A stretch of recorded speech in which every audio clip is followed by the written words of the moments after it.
Bien-aimés frères et sœurs, vous connaîtrez la vérité et la vérité vous affranchira. Ça, c'est pas moi qui le dis, c'est la Bible qui le dit.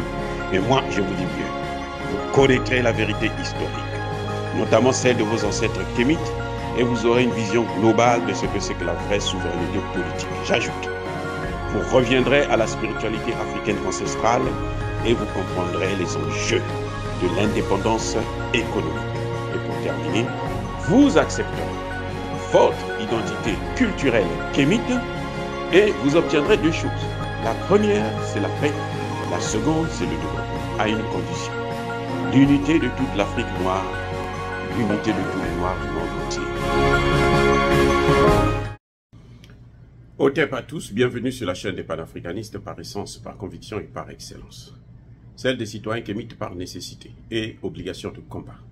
Nous sommes une chaîne qui n'est guidée que par nos ancêtres et rien que par les ancêtres qui appartiennent à l'égrégore du monde noir.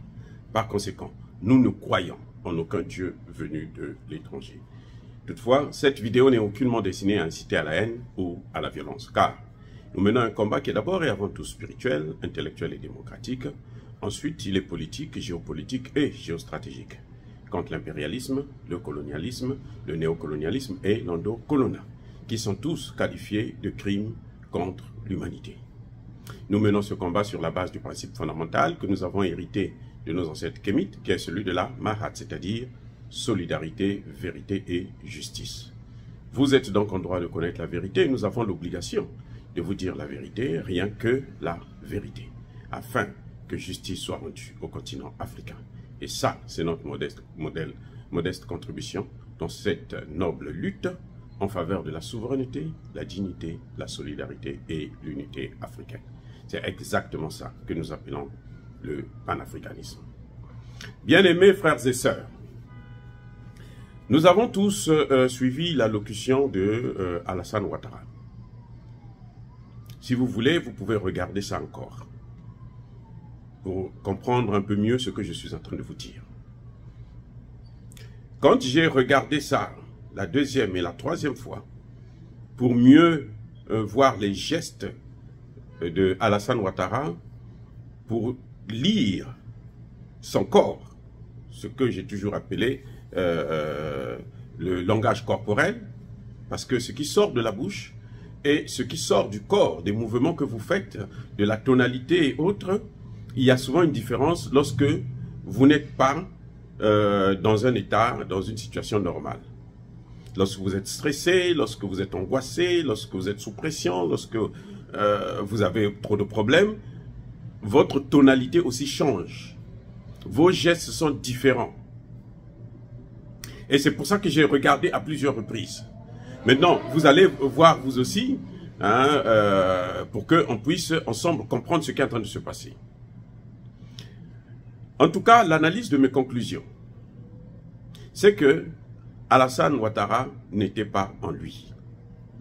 Je vous ai déjà dit dans une précédente vidéo, pourquoi c'est Alassane Ouattara qui va faire la déclaration de la réunion des chefs d'État de la CEDEAO. Pourquoi c'est pas le président Bola Tinubu, puisqu'il s'agit d'un problème politique. Alassane Ouattara, lui, il gère l'UOMOA, donc lui, c'est ce qui concerne l'économie. Pourquoi ça n'a même pas été le président de la commission de la CEDEAO? Pourquoi c'est Alassane Ouattara? Et la réponse, vous allez la trouver quand vous réécoutez le discours. Vous allez voir que Alassane Ouattara, c'est comme s'il tremblait. Observez-le bien. Sa voix a changé. Il respire plus rapidement qu'il n'a l'habitude de respirer. À moins qu'on me dise qu'il soit gravement malade. Mais s'il était gravement malade, il serait plutôt au lit ou à l'hôpital. Et vous entendez même sa respiration au micro. Ça sort, ça va juste. Donc c'était tellement fort qu'il n'arrivait pas à contrôler ça.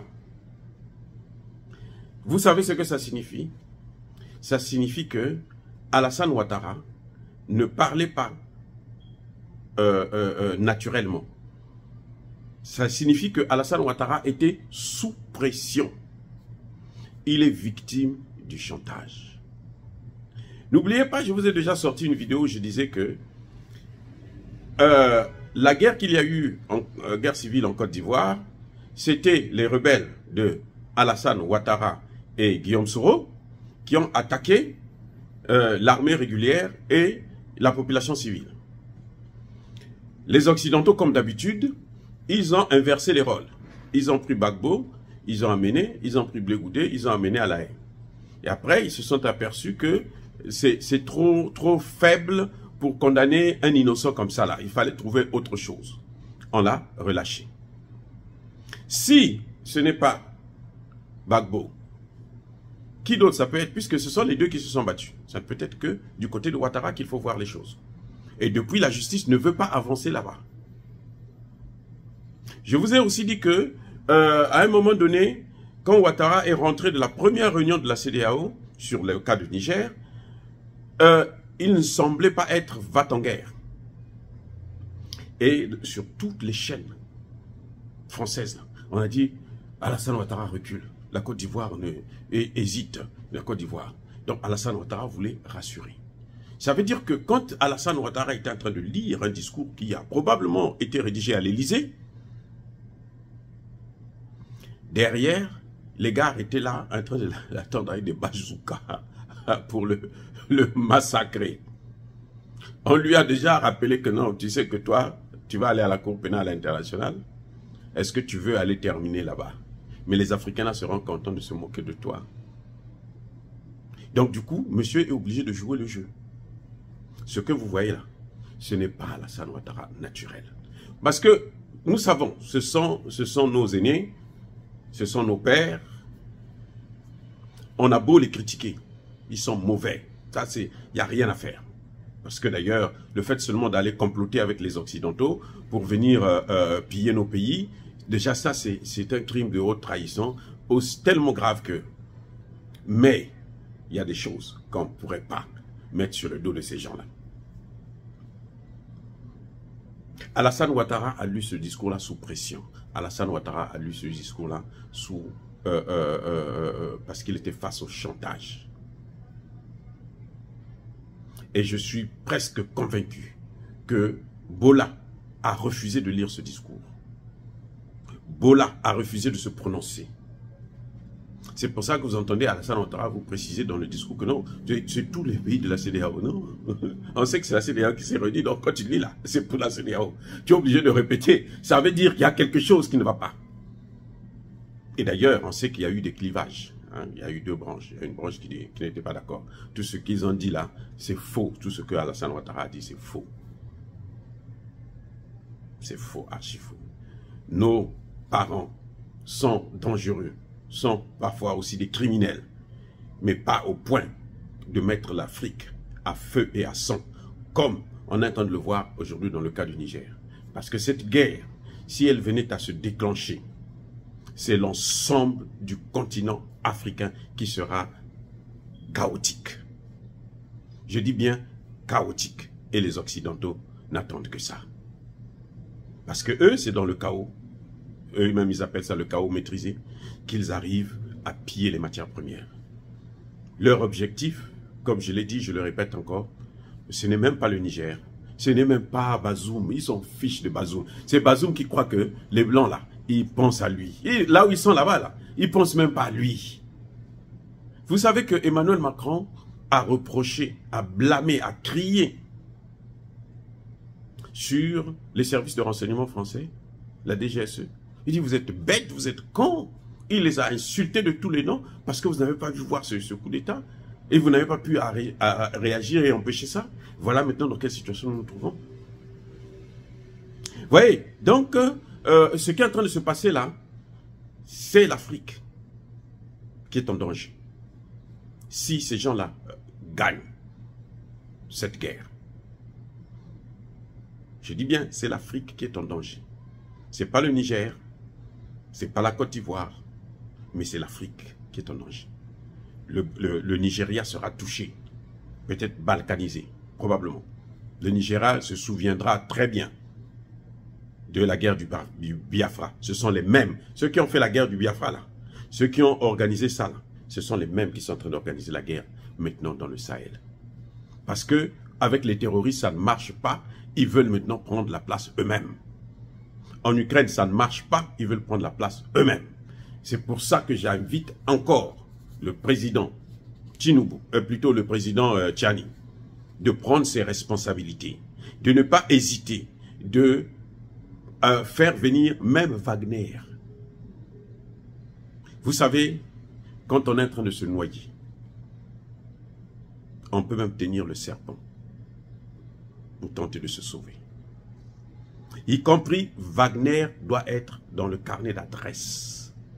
On s'en fout de ce que l'Occident va faire. De toutes les façons, les sanctions qu'ils ont faites là, qu'ils ont brandies là, c'est déjà tellement fort qu'il n'y a plus autre chose qu'ils peuvent faire. Ils ne peuvent plus faire autre chose. C'est fini. Après les sanctions là, il n'y a plus autre chose. Après la guerre là, il n'y a plus autre chose. Donc, puisqu'ils veulent la guerre, puisqu'on est obligé de faire la guerre, puisqu'on nous impose cette guerre, nous devrons la faire et nous devrons utiliser les moyens qui sont à notre disposition. Wagner est disponible. S'il y a d'autres sociétés privées qui peuvent faire le travail, donnez-leur l'uranium qu'on donnait aux Français, là, que les Français volaient là. Donnez-leur ça. Pour qu'on en finisse définitivement avec la France. Parce qu'après cette guerre, la France sera mal barrée sur l'ensemble du continent africain. Les États-Unis, les pays de l'OTAN, là, tous auront des difficultés. Mais d'abord la France. La France, c'est fini pour elle. Mais les autres, là, ils auront de grandes difficultés en Afrique. Dire cela, c'est inciter à la haine ou à la violence. Non. Yaba colère Yamalem. Encore une fois de plus, bien-aimés frères et sœurs, je persiste et je signe. Soyez bénis, abondamment bénis par le Dieu des Kémites et par nos ancêtres angélistes. Mais que tous ceux qui persécutent le continent africain le pillent et le déstabilisent. Qu'ils soient noirs, blancs, chinois, arabes, indiens ou qui qu'ils soient. Qu'ils soient maudits, punis, foudroyés, neutralisés, effacés, écrasés par ce Dieu des Kémites et par nos ancêtres angélisés. Vive l'Afrique éternelle, j'ai dit et j'assume.